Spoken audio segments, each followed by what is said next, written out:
Dans notre société en général, faire beaucoup d'argent, vouloir beaucoup d'argent, c'est négatif, right? Du moins, c'est pas nécessairement un trait qu'on va admirer. Il y a beaucoup de honte, il y a beaucoup de culpabilité qui est associée à l'argent. Mais ça, c'est des croyances qu'il faut briser si on veut chercher l'abondance dans notre vie, si on veut être capable de recevoir de grosses sommes d'argent sans se sentir coupable ou mal d'en vouloir ou d'en faire. J'étais quelqu'un qui était carrément dans le mindset de manque avant, genre carrément enfoncé raide. Quelqu'un qui sauvait ses sous, qui avait peur d'en manquer, qui avait peur même juste de payer des grosses affaires parce que je pensais que je le méritais pas, ou même de recevoir un salaire quand même élevé, ça me mettait mal à l'aise parce qu'au final, ici, je sentais pas que j'étais prête à en recevoir. Ma conception de l'argent n'était pas saine. C'est quelque chose de normal. Je pense qu'il y a beaucoup de personnes qui sont comme ça. On en parle d'ailleurs dans mon podcast cette semaine, le numéro 56 du podcast Intapso, que tu peux trouver sur n'importe quelle plateforme de podcast.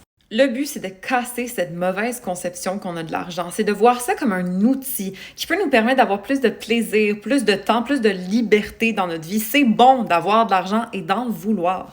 Je peux ouvertement dire que j'aime l'argent et que l'argent m'aime. J'en ai en abondance dans ma vie, puis pas parce que je l'ai eu facile, mais parce que j'ai travaillé là-dessus. J'ai travaillé sur mon freaking mindset de manque.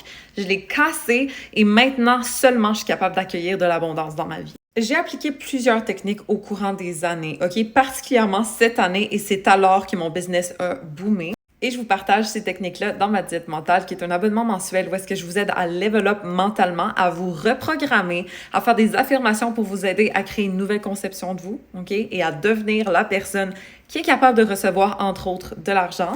Mais sinon, si vous voulez juste une ressource gratuite, il y a aussi, comme je vous dis, mon podcast numéro 56 qui peut vous aider à peut-être changer un peu votre mindset au niveau de l'abondance. Donc, je vous encourage à aller regarder ça. Sinon, follow pour plus d'astro, de mindset et de manif. À bientôt!